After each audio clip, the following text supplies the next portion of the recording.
انسان انسان کا غلام نہیں ہے، انسان انسان کے برابر ہے۔ فضیلتیں جو ہیں وہ کچھ معیارات مقرر کیے گئے ہیں، اور وہ بنیاد کیا ہے، ان اکرمکم عند اللہ اتقاکم، تم میں سے افضل وہ ہے جو متقی زیادہ ہے، پرہیزگار زیادہ ہے۔ تو پرہیزگاری معیار ٹھہرایا گیا، اور ہم نے جو معیارات ٹھہرائے اور اس کی وجہ سے ہم انسانوں کو دوسرے انسانوں سے افضل جاننے لگے، سمجھنے لگے، تو اس نے معاشرت کے اندر بگاڑ پیدا کر دیا، اور وہ بگاڑ پھیلتا ہوا جو ہے وہ انسانوں کو اور معاشرتوں کو تقسیم کر دیتا ہے۔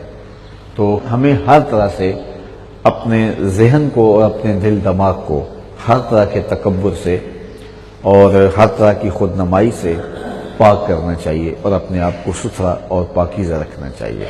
اللہ تعالیٰ قرآن مجید میں ایک مقام پر ارشاد فرماتا ہے کہ اگر تم جو ہے وہ اکڑ کے چلتے ہو، نہ تو تم پہاڑوں کی طوالت تک پہنچ سکتے ہو، نہ تمہارا قد اتنا اونچا ہے کہ وہاں تک پہنچ جاؤ، اور نہ تم جو ہے وہ زمین کو پھاڑ سکتے ہو، تو پھر کس بات پہ غرہ ہے، کس بات پہ ناز ہے؟ یا ایھا الانسان ما غرک بربک الکریم۔ تو غرور اور تکبر یہ وہ چیزیں ہیں کہ جو انسان کے اندر کو کچل کے رکھ دیتی ہیں، اور اس کے باطن کی آنکھوں کو اندھا کر دیتی ہیں، اسے نابینا کر دیتی ہیں، اور پھر وہ جو متکبر شخص ہوتا ہے اس کے لیے ہدایت کے دروازے بھی بند کر دیے جاتے ہیں، کیونکہ بعض و تلقین بھی وہ سن رہا ہوتا ہے تو اس سے اثر نہیں لے رہا ہوتا ہے۔ تو جب تکبر پیدا ہو جاتا ہے تو انسان جو ہے نبیوں سے بھی نہیں سیکھتا۔ اس سے بڑھ کر کیا بات ہو سکتی ہے کہ حضور علیہ الصلوۃ والسلام نے چاند کے ٹکڑے کر کے دکھا دیے، سورج پلٹا دیا، درختوں نے آ کے کلمے پڑے، اور سوکھی ہوئی کھجوریں ہری ہو گئی، لیکن ابو جہل ابو لہب کے اندر تکبر ایسا تھا کہ اس تکبر کی وجہ سے وہ اس حق کو، اس حقانیت کو، اس سچائی کو قبول نہ کر سکے، اگرچہ ان کا اندر کہتا تھا یہ سچ ہے۔ ایک دن حضور علیہ الصلوۃ والسلام سحری کے وقت سین حرم میں قرآن مجید کی تلاوت کرنے آئے، اور یہ حضور کا مزاج تھا کہ سحری کے وقت حرم کے سین میں آ جاتے۔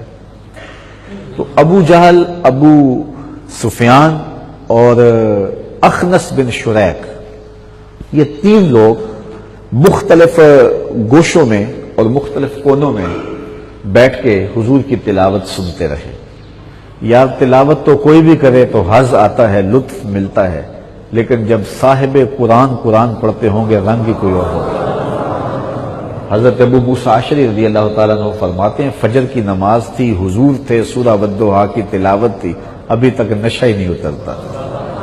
اللہ اکبر۔ تو حضور قرآن پڑھتے تھے، تو یہ تینوں لوگ کسی مختلف گوشوں میں بیٹھ کر کے حضور کی تلاوت سنتے رہے۔ خیر جب حضور نے تلاوت ختم کی تو یہ اپنے گھروں کو لوٹنے لگے، تو کسی ایک پوائنٹ پہ تینوں کی ملاقات ہو گئی، اتفاقاً وہاں اکٹھے ہو گئے، ایک دوسرے کو کوسنے لگے کہ سارا دن مخالفت کرتے ہو اور رات کی تنہائیوں میں آ کے اسی سے ہی جو ہے وہ قرآن سنتے ہو، اور اگر قوم کے کسی شخص نے دیکھ لیا تو وہ تمہارے بارے رائے کیا قائم کرے گا؟ تو عہد کرو آج کے بعد نہیں آؤ گے۔ تو انہوں نے عہد کیا کہ آج کے بعد نہیں آئیں گے۔ اگلے دن ابو جہل نے سوچا کہ دوسرے دو تو آئیں گے نہیں، چلو میں سناتا ہوں۔ یہی بات اخنس بن شریک نے سوچ لی، اور یہی بات ابو سفیان نے سوچ لی، اور تینوں آ کے مختلف کونوں میں بیٹھ کے حضور نے تلاوت کی۔ جب تلاوت اختتام کو پہنچی تو تینوں بے دھڑک ہو کے کہ اب دوسرے تو ہیں نہیں، تو اسی پوائنٹ پہ پھر ملاقات ہو گئی، پھر ایک دوسرے سے شرمندہ ہو گئے اور کہنے لگے تم نے زیادتی کی۔ کہا جی بس چلو آج کے بعد پختہ وعدہ کرو۔ تو اگلے دن پھر انہوں نے پکا وعدہ کیا، لیکن تیسرے دن پھر آگے وہ طلب تھی اس وقت حضور علیہ السلام کی تلاوت کو سننے کی، تو پھر اسی خیال سے کہ اب پکا وعدہ کر کے گئے ہیں، دوسرے دو آئے نہیں، تو اسی طرح تینوں پھر آگے، پھر جب ملاقات ہوئی تو ملامت کر کے بلکہ حلف اٹھا کے قسم اٹھا کے گھروں کو چلے گئے۔ باقی تو جا کے دو سو گئے، لیکن اخنس بن شریک کو نیند نہ آئی۔ اس نے لمبا سا ایک ڈنڈا پکڑا اور ابو سفیان کے دروازے پہ آ کے مارا۔ وہ باہر نکلا تو اس نے کہا سچ بتا، جھوٹ نہیں بولنا، ڈنڈی نہیں مارنی، 3 دن سے جو کلام تو نے بھی سنا، میں نے بھی سنا، اور ابو الحکم نے بھی سنا، اس کے بارے میں تیری رائے کیا ہے؟ تو ابو سفیان بات گول کر گیا، کہنے لگا کہ کچھ کی مجھے سمجھ آئی ہے اور کچھ کی مجھے سمجھ نہیں آئی ہے۔ کہا چل ابو الحکم کے پاس چلے۔ جا کے ابو جہل کا دروازہ کھٹکھٹایا، یہ نیند سے اٹھا اور باہر آیا تو دیکھا کہ یہ کھڑے ہیں، تو کہا کیا بات ہے؟ سب وقت خیر تو صحیح ہے؟ کہا سچ بتا، جھوٹ نہیں بولنا، 3 دن سے ہم نے جو کلام سنا ہے اس کے بارے میں تیری رائے کیا ہے، جھوٹ نہیں بولنا۔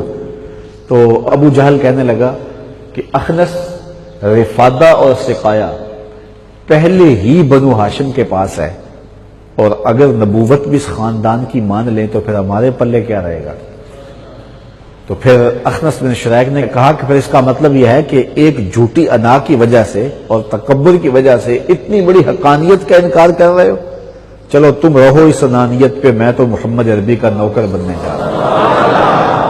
اور اخنس بن شریک جو ہے وہ حضور کی غلامی کا پٹا گلے میں ڈالنے کے لیے جب 2 قدم اٹھائے نا، تو یہ بڑا کائیں آدمی تھا ابو جہل، اس نے سوچا یہ تو کام خراب ہو جائے گا اور ہمارا یہ راز بھی کھل جائے گا کہ چھپ چھپ کے قرآن سنتے رہیں۔